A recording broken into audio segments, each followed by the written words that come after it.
Como foram os últimos dias do nosso Mestre Jesus aqui na Terra? Entre o domingo de Ramos e o dia da crucificação, nós vamos entender tudo o que se passou nesses dias lá em Jerusalém por conta da entrada de Jesus na cidade.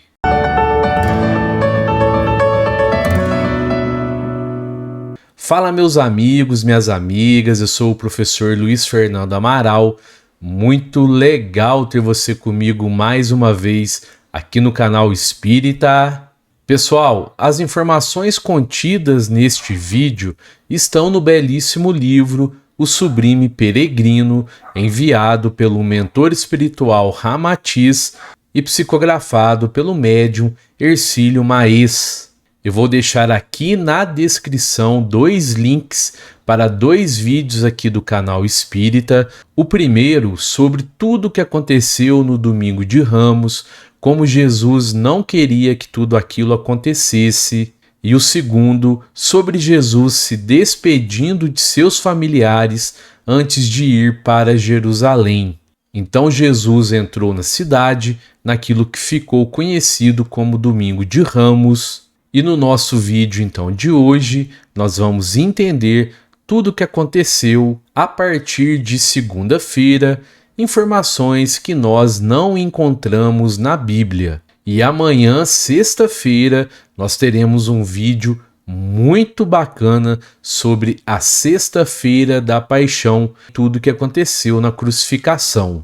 E eu queria pedir para você se inscrever aqui no canal, ativar o sininho das notificações, dar um joinha aqui nesse vídeo, compartilha, comenta, pois assim você estará ajudando na divulgação da doutrina espírita, e divulgar a doutrina espírita também é um ato de caridade.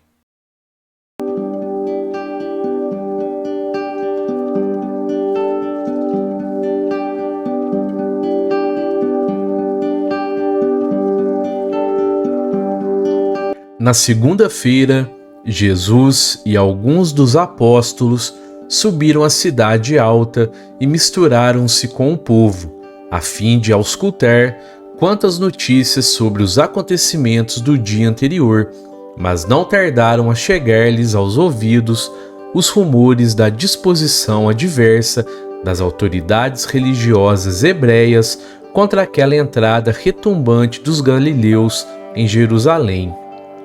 Os vivas e hosanas ao Rabi da Galileia, considerado o rei de Israel e o filho de Deus, eram interpretados como o mais cínico ultraje ao clero judeu e à lei de Moisés, enquanto a provocação sediciosa no pátio do templo significava sacrilégio digno da pena de lapidação.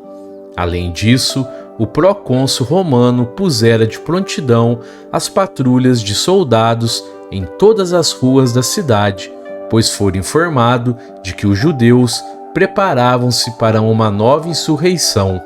Segunda-feira, portanto, Jesus e seus discípulos já estavam sendo caracterizados à conta de inimigos da lei e da religião. O sumo sacerdote havia convocado reunião para terça-feira, cedo, a fim de discutir a ousadia daquele profeta perigoso, eloquente e sedutor, que era Jesus de Nazaré.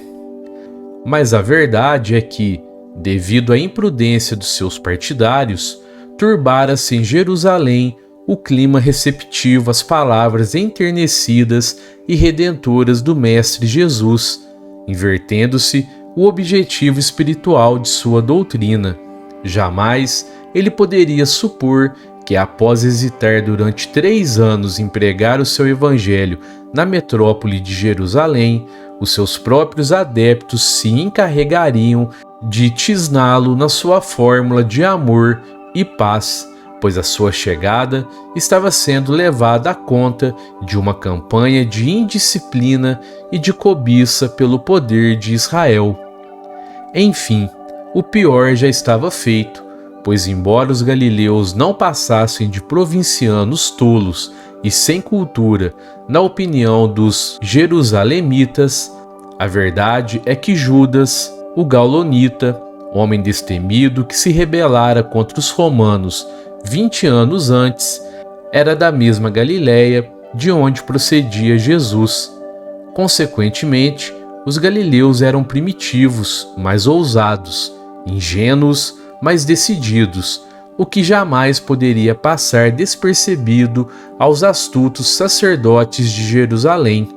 E alguns deles desforravam-se dizendo que o Mestre Jesus demoliria o templo e o reconstruiria em 3 dias, o que significava uma das mais graves blasfêmias contra o sentimento religioso amparado pelo clero judeu.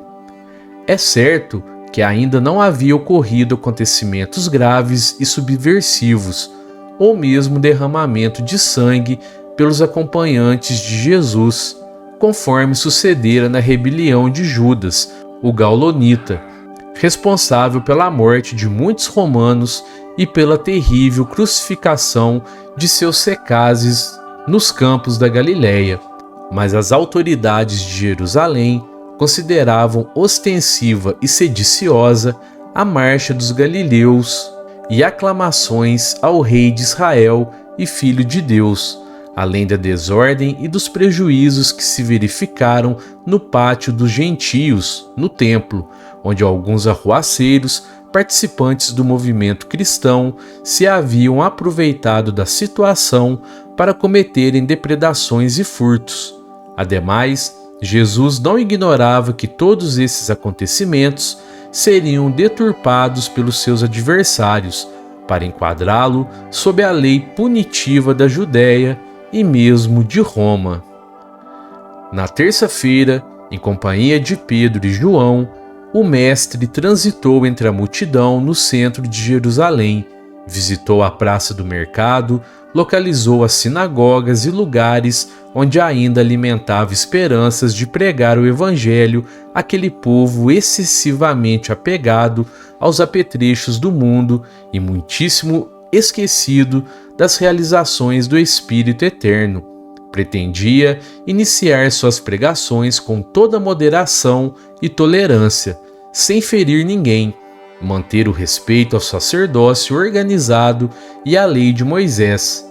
Mais tarde, quando já estivessem familiarizados com suas ideias de libertação espiritual, então procuraria chamá-los à razão, estigmatizando os pecados que escravizam o espírito à animalidade. Aliás, não pretendia modificar o mundo, mas apenas o homem.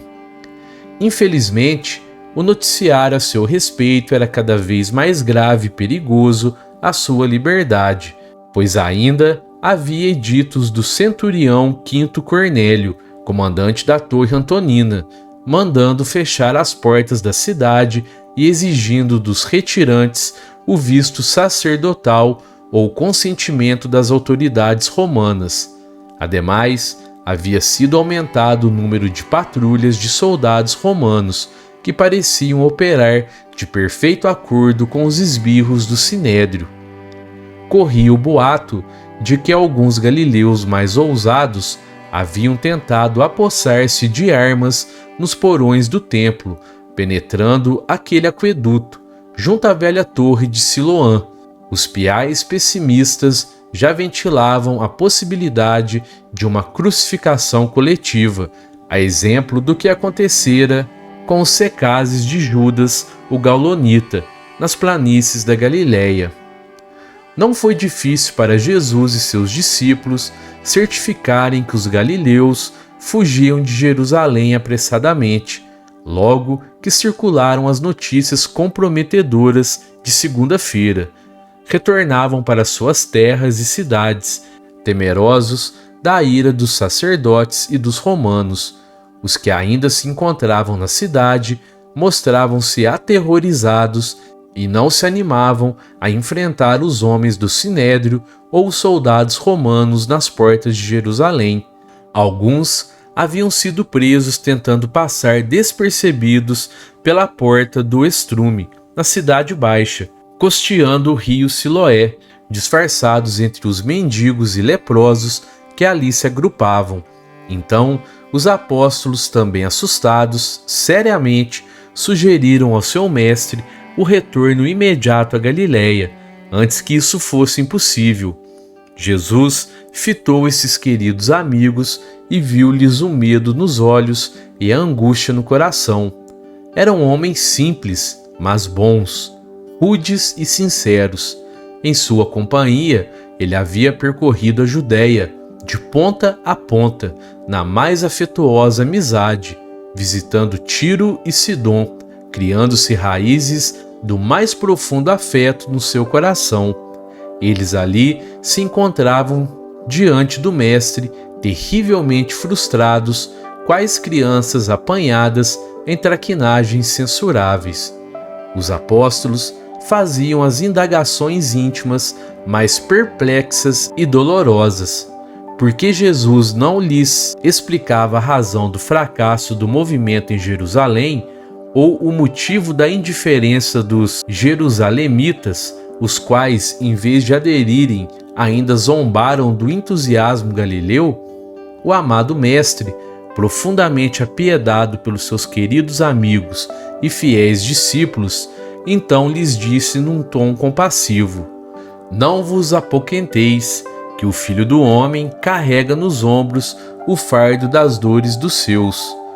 E num arremate emotivo, procurou justificar-lhes os sentimentos dispersos, as dúvidas e as emoções contraditórias, acrescentando: Fere o pastor e as ovelhas do rebanho se dispersarão. Deixou-os e subiu para o bosque das oliveiras, preferindo ficar a sós com suas meditações.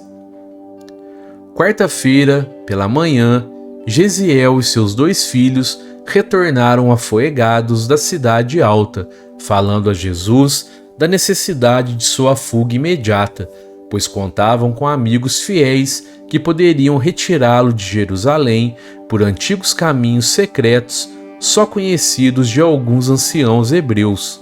Traziam as informações mais graves possíveis, pois os esbirros do Sinédrio já haviam efetuado diversas prisões de galileus suspeitos da marcha a Jerusalém e da subversão no templo e que, em troca de sua liberdade, haviam prestado falsas declarações contra o rabi da Galiléia. O último edito do sumo sacerdote isentava de qualquer culpa os participantes da intentona fracassada no pátio dos gentios e chefiada por Jesus, desde que fosse prestado testemunho voluntário para auxiliar o sumário de culpa contra o mestre cristão. Jesus não pôs mais dúvida quanto à ordem capciosa de Caifás. O sumo sacerdote queria sacrificar apenas ele, o mestre, e não os discípulos. Destruída a coluna vertebral do movimento cristão, era óbvio que os seus asseclas se dispersariam, atemorizados, extinguindo-se aquela campanha poderosa contra os ricos, os poderosos e os sacerdotes jerusalemitas.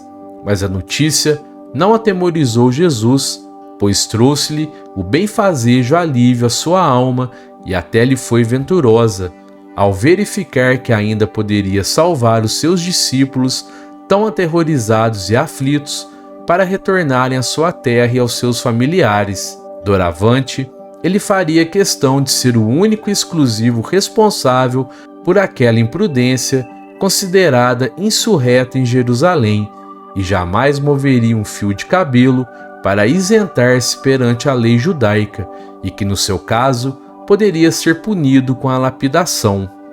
Por isso, na quinta-feira, ao retirar-se para a sua costumeira meditação no Horto das Oliveiras e tendo deliberado entregar-se resignadamente à justiça como o verdadeiro culpado de todos os acontecimentos considerados sediciosos, Jesus achou que isso poderia escandalizar os seus discípulos, dizendo-lhes então, por advertência: A todos vós serei esta noite um motivo de escândalo.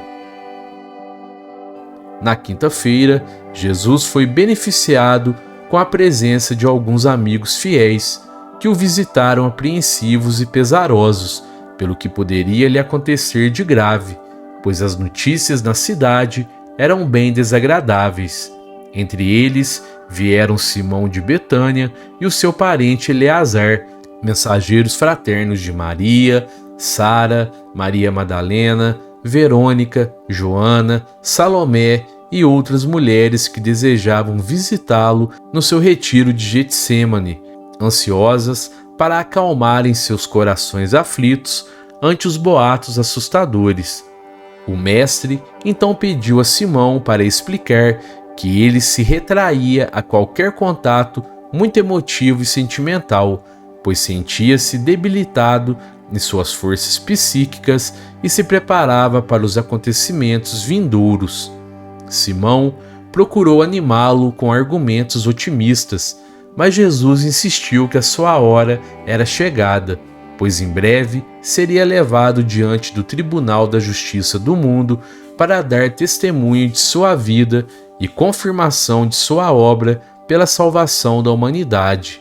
Recomendava lembranças a Marta, fiel e querida companheira que se achava gravemente enferma em Betânia.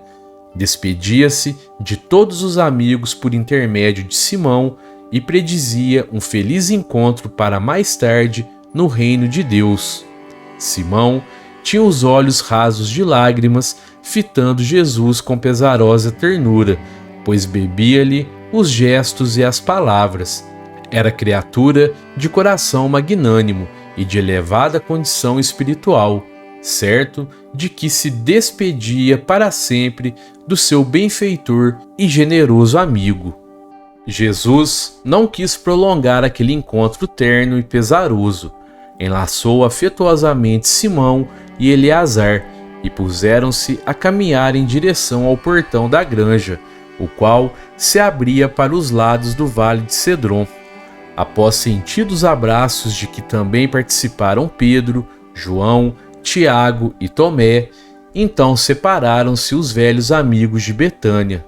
Ao longe, Simão e Eleazar ainda acenaram mais uma vez e depois desapareceram rumo a Jerusalém.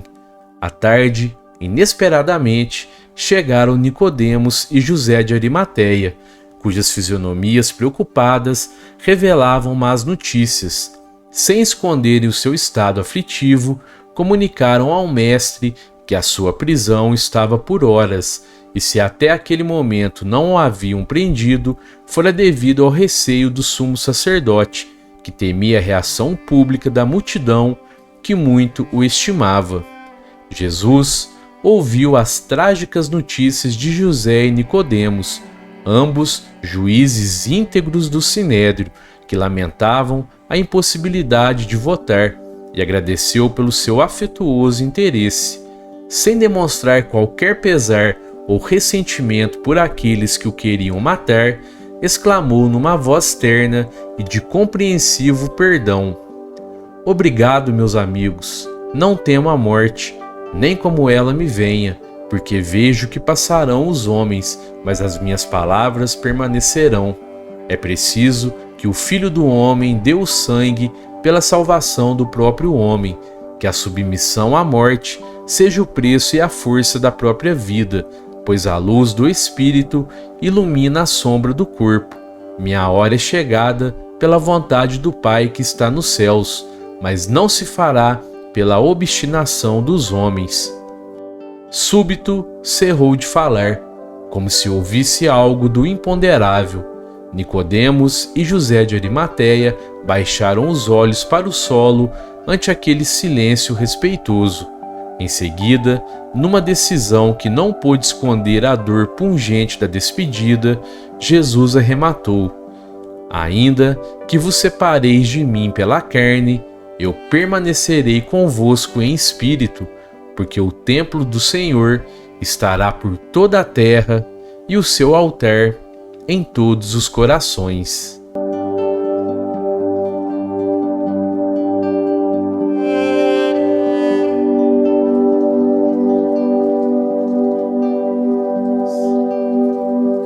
E eu queria agradecer a você que ficou comigo até aqui no final desse vídeo.